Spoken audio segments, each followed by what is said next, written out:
Next case is formation of metal oxide. हम ये assume कर रहे हैं कि कोई मेटल है वो ऑक्सीजन से रिएक्शन करके मेटल ऑक्साइड बना रहा है और ये फर्स्ट ऑर्डर काइनेटिक्स को फॉलो कर रहा है। ये कोई जरूरी नहीं है कि किसी मेटल की ऑक्सीजन से रिएक्शन हो और उसका प्रोडक्ट बने मेटल ऑक्साइड और वो फर्स्ट ऑर्डर काइनेटिक्स को फॉलो करे। तो हम यहाँ एज्यूम कर रहे हैं कि this reaction is first order reaction. Reaction progress in terms of film thickness.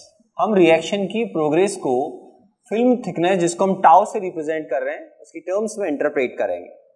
Suppose ये कोई मेटल है, ऑक्सीजन के मॉलिक्यूल जैसे मेटल की सरफेस के कांटेक्ट में आएंगे, इसकी एंटायर सरफेस पर फिल्म बन जाएगी, किसकी? मेटल ऑक्साइड की। तो फिल्म की जो थिकनेस है, ये मैं एक सिंबॉलिक रिप्रेजेंटेशन दे रहा हूं कि जो फिल्म की थिकनेस है ये टाइम के हिसाब से इंक्रीज होगी बच्चों।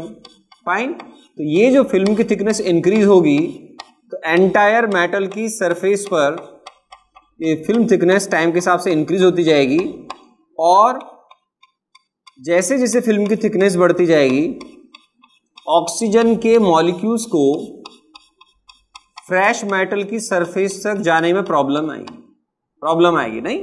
क्यों? क्योंकि ऑक्सीजन के मॉलिक्यूल को पहले फ्रेश सरफेस अवेलेबल थी, अब वो फ्रेश सरफेस अवेलेबल नहीं है। तो वो मेटल की ऑक्साइड जो बन रहा है उसकी फिल्म थिकनेस जैसे से इंक्रीज होगी वैसे वैसे ऑक्सीजन के मॉलिक्यूल को मेटल की सरफेस तक जाने में प्रॉब्लम आएगी। तो हम इस केस में एज्यूम कर रहे हैं कि जैसे ये फिल्म थिकनेस टाउ इंक्रीज होकर टाउ मैक्स तक जाएगी, रिएक्शन आपकी स्टॉप हो जाएगी। Means now oxygen molecules unable to react with metal surface, क्योंकि मेटल सरफेस तक वो पहुंच ही नहीं पा रहे हैं। फाइन। तो इसमें जो काइनेटिक्स हम फर्स्ट ऑर्डर ही कंसीडर कर रहे हैं उसका कॉन्सेप्ट क्या है देखिए आप। जैसे ऑर्डिनरी फर्स्ट ऑर्डर काइनेटिक्स में हमारा कॉन्सेप्ट क्या था? dx by dt is equal to k into a minus x. dx, x क्या होता था वहां पर? प्रोडक्ट की कंसेंट्रेशन, तो उसकी जगह हमने लिखा टाउ, तो d tau by tt equal to यहां भी k लिखा है, यहां होता है a माइनस एक्स। तो ये क्या होता था वहां पर? इनिशियल कंसेंट्रेशन, और x उसका वो पार्ट जो टाइम t के हिसाब से कंज्यूम होता है। तो यहां देखिए ये रिएक्शन ऑर्डिनरी होती है जिसमें x की वैल्यू जैसे ही a तक जाती है रिएक्टेंट की कंसंट्रेशन 0 हो जाती है, रिएक्शन स्टॉप हो जाती है। इस केस में ऐसा नहीं, इस केस में मेटल कंप्लीटली कंज्यूम नहीं होगा। जैसे ही फिल्म की थिकनेस टाउ से टाउ मैक्स तक जाएगी मेटल की सरफेस तक ऑक्सीजन के मॉलिक्यूल नहीं पहुंच पाएंगे और रिएक्शन स्टॉप हो जाएगी। So D tau by D T is equal to के।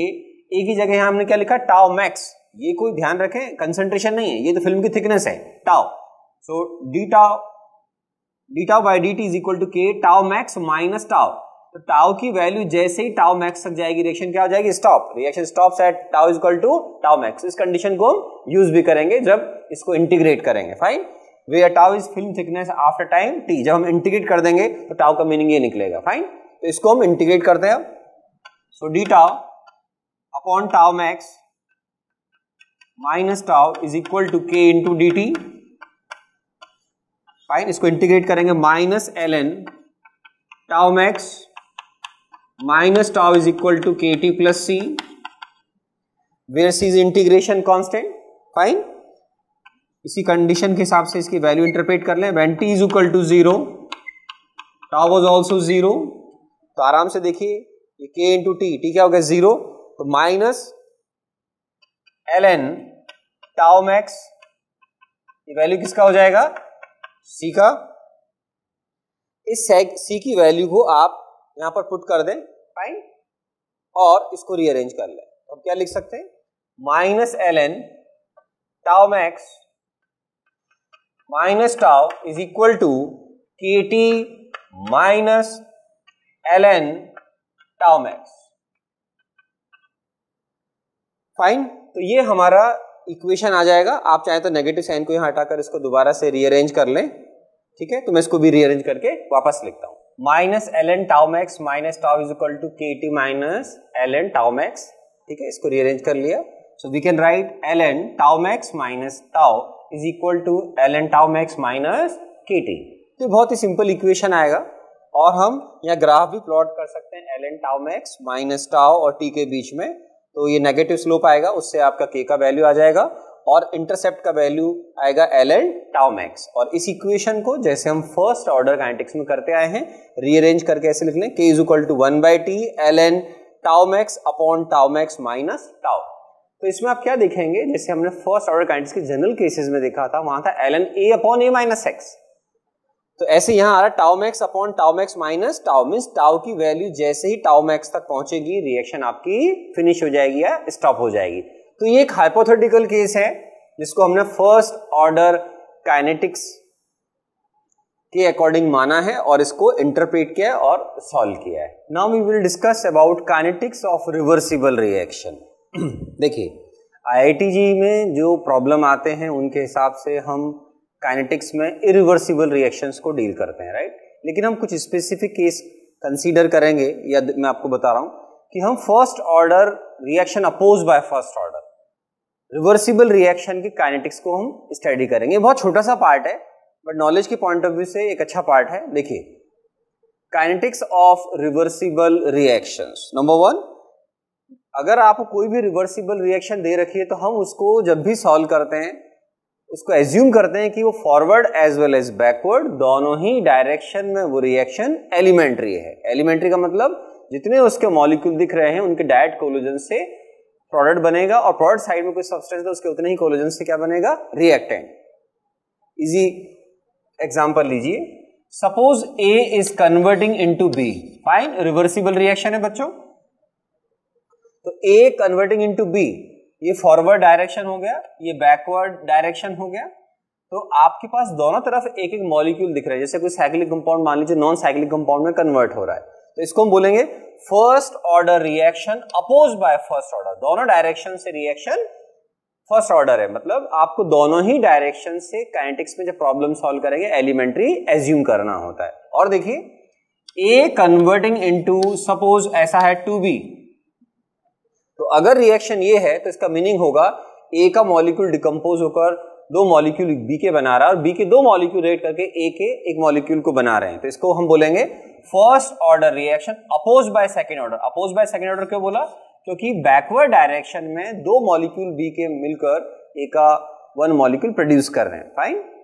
और केस कंसीडर कर ले, suppose 2x converting into y, तो अब क्या हो जाएगा, जैसा मैंने आपको सिखाया उसके हिसाब से x के दो मॉलिक्यूल y के एक मॉलिक्यूल को प्रोड्यूस कर रहे हैं। It's mean this reaction is second order reaction oppose by first order, क्योंकि अब प्रोडक्ट साइड में केवल एक मॉलिक्यूल है।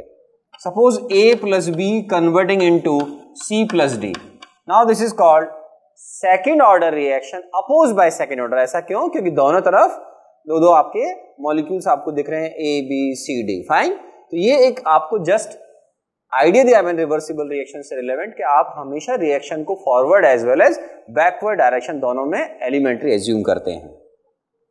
अब एलिमेंट्री रिएक्शन होगी तो जीरो ऑर्डर तो होती नहीं है, और फर्स्ट ऑर्डर के अलावा हायर ऑर्डर सिलेबस में नहीं है। तो हम यहाँ पे जो स्पेसिफिक केस कंसीडर करेंगे वो है first order reaction oppose by first order, fine.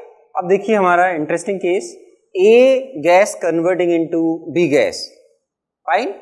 दोनों डायरेक्शन से रिएक्शन एलिमेंट्री, मींस ये है case first order reaction oppose by first order, fine. Means दोनों ही डायरेक्शन से रिएक्शन फर्स्ट ऑर्डर। तो लिख लें हेडिंग में first order oppose by first order reaction, fine. Initial concentration of A is small a, B का concentration initially 0 है।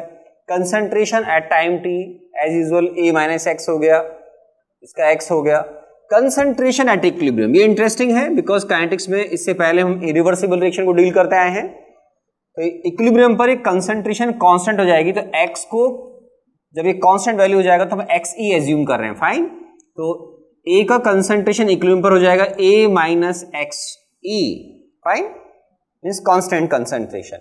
Rate of reaction as we know in terms of reactant minus d A minus x by dt, और in terms of product we can write dx by dt. dx by dt is called rate of reaction, fine. Kf into A, Kf is rate constant for forward reaction, Kb rate constant for backward reaction. So this is called rate of reaction in forward direction, ऐसा आप chemical equilibrium में भी सुनते थे, minus Kb into x, Kb क्या है? Rate constant of backward direction and x is concentration of product. So this is called rate of reaction in backward direction. Fine? और आप जानते हैं इक्विलिब्रियम पर क्या होता है? किसी भी रिएक्टेंट या प्रोडक्ट की कंसंट्रेशन में टाइम के साथ चेंज आना क्या हो जाएगा? बंद. तो एट इक्विलिब्रियम रिएक्शन नेट किसी भी डायरेक्शन में नहीं जाएगा, तो dx by dt क्या हो जाएगा? 0.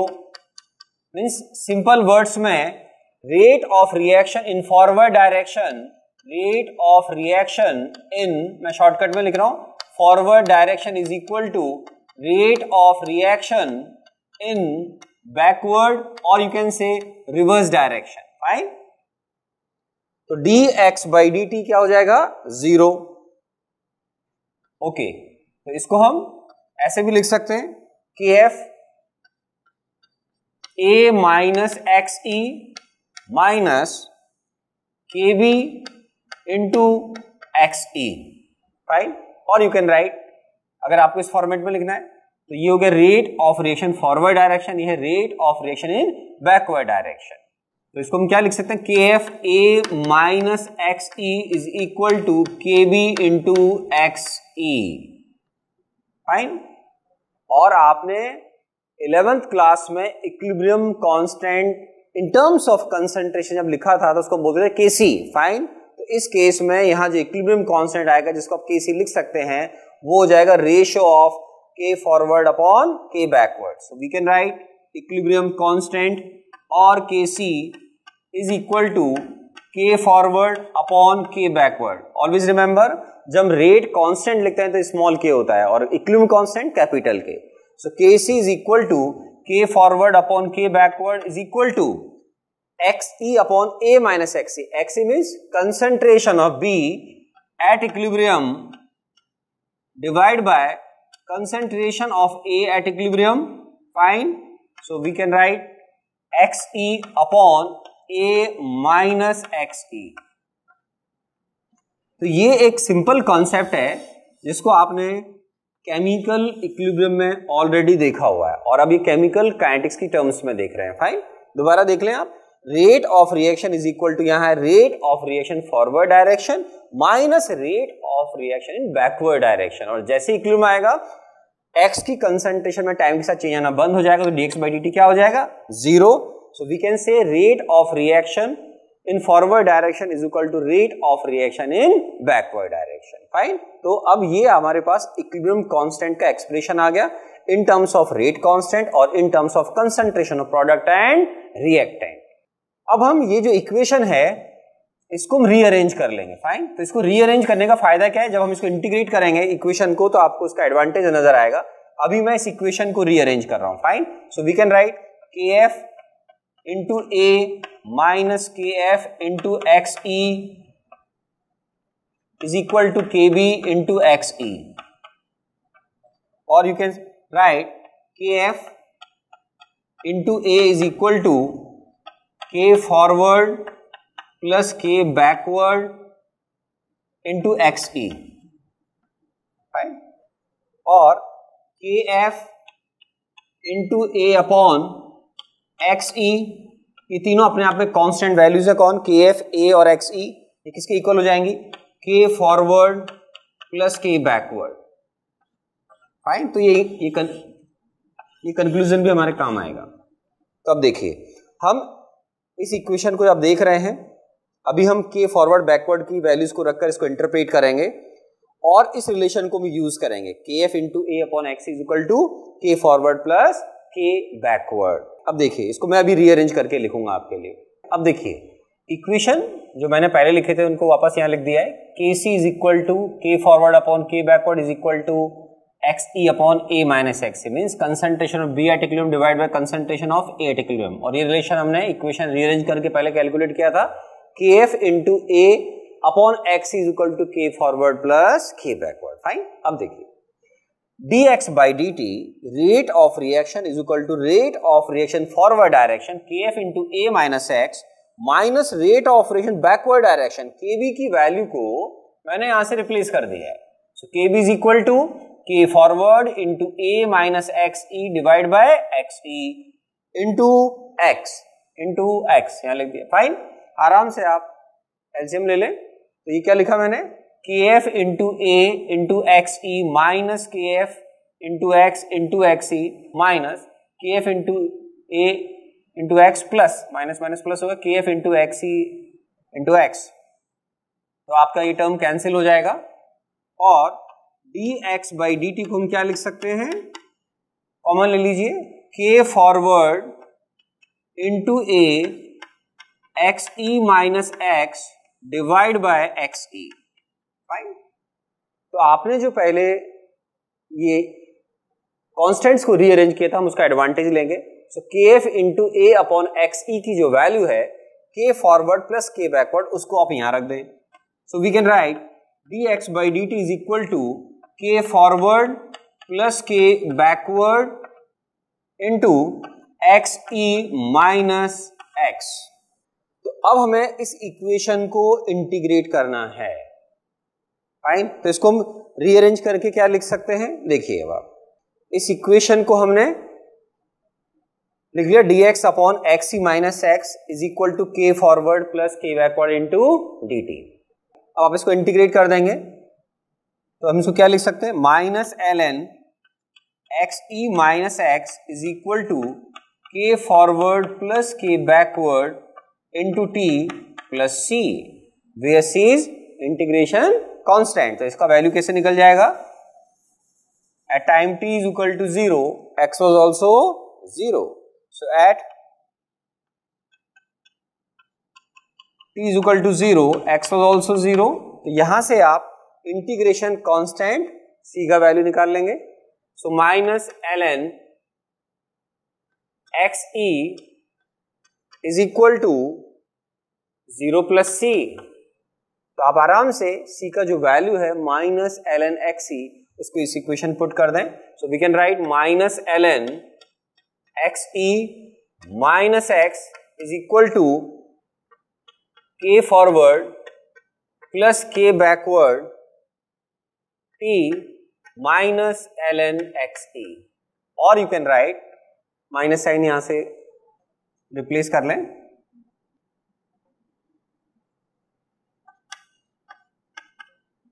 अब देखिए ln x e minus x क्या लिखेंगे हम, ln x e minus k forward plus k backward into t। तो इससे आप ग्राफ भी प्लॉट कर सकते हैं। फाइन, तो अगर आप ln x e minus x और t का अगर ग्राफ प्लॉट करेंगे तो नेगेटिव स्लोप के साथ में लाइन आएगा, इसके इंटरसेप्ट का वैल्यू ln एक्स ई और इस नेगेटिव स्लोप का वैल्यू किसके इक्वल हो जाएगा, k forward plus k backward के इक्वल। फाइन, और आप चाहें तो इस इक्वेशन को फर्स्ट ऑर्डर इरिवर्सिबल रिएक्शन में हम जिस तरीके से इक्वेशन लाते हैं उसी फॉर्मेट में आप इक्वेशन यहां पर रीअरेंज करके लिख सकते हैं। तो आप क्या लिखेंगे इसको, k forward plus k backward, आराम से देखिए, k forward plus k backward is equal to 1 by t ln x e upon x e minus x. Fine, irreversible reaction में यहां k था, यहां k forward plus k backward है, 1 by t ln, वहां a upon a minus x था, यहां है x e upon x e minus x, where x is concentration of product after time t। Fine, तो आपको कभी भी आफ्टर टाइम t x का वैल्यू निकालना हो या रिएक्टेंट A की कंसेंट्रेशन को कैलकुलेट करना हो तो आप इस कॉन्सेप्ट से कैलकुलेट करते हैं। टाइम के साथ में कंसेंट्रेशन वेरी होती है, ये इस चैप्टर का बहुत इंपॉर्टेंट पार्ट है, सेक्शन है। फाइन। तो आपको कभी भी रिएक्टेंट प्रोडक्ट की concentration after time T calculate करनी है तो आप इस इक्वेशन को यूज कर सकते हैं। और के फॉरवर्ड क्या हो गया, rate constant of forward reaction बोल दें या फॉरवर्ड डायरेक्शन बोल दें, K backward rate constant of backward reaction, fine. And equilibrium constant Kc is equal to K forward divide by K backward. तो ये Kc जो है वो आपका रेशियो है K फॉरवर्ड बैकवर्ड का, इनके बारे में हमने पहले सुना हुआ है। तो आपको कभी भी x या a माइनस एक्स कुछ भी कैलकुलेट करना है तो आप इस रिलेशन से निकाल सकते हैं। तो ये हमारे फर्स्ट ऑर्डर काइनेटिक्स पर बेस्ड रिवर्सिबल रिएक्शन जो आप देख रहे हैं उसका काइनेटिक्स है। तो काइनेटिक्स का यहाँ जो रोल है वो है बिफोर इक्विलिब्रियम, क्योंकि अगर एक बार इक्विलिब्रियम आ गया तो रिएक्टेंट प्रोडक्ट की कंसंट्रेशन में टाइम के साथ चेंज आना बंद हो जाएगा। तो आपका जो इंपॉर्टेंट सेक्शन है जो काइनेटिक्स से रिलेवेंट है वो है इनिशियल से स्टार्ट होने के बाद जब रिएक्शन होगी तो इक्विलिब्रियम आने तक, और जैसे इक्विलिब्रियम आ जाएगा तो कंसंट्रेशन चेंज आना बंद हो जाएगा। तो आप फिर कोई भी इससे रिलेवेंट इंफॉर्मेशन चाहें तो आप कैलकुलेट कर सकते हैं। और इसके अलावा अगर आपको यहाँ पर कंसंट्रेशन एट इक्विलिब्रियम अगर प्रोवाइड नहीं किया जाता है और इसकी जगह पर एग्जाम लिखता है कंसंट्रेशन आफ्टर लॉन्ग टाइम, तो फिर आपको ये एज्यूम करना होगा कि ये जो डेटा है जो आपको लिखे होंगे कंसंट्रेशन आफ्टर लॉन्ग टाइम के सामने जो भी डेटा होंगे उनको आप इक्विलिब्रियम कंसंट्रेशन एज्यूम करेंगे। मीन्स हम एज्यूम कर लेते हैं कि इस तरह की रिएक्शन में जब आफ्टर लॉन्ग टाइम हम डिस्कशन करेंगे तो हम एज्यूम करेंगे कि रिएक्शन के अंदर इक्विलिब्रियम एस्टैब्लिश हो गया है। तो ये इस पर बेस्ड कोई न्यूमेरिकल भी एग्जाम में नहीं आया है, बट अगर आता है तो हम उसको इजीली सॉल्व कर सकते हैं।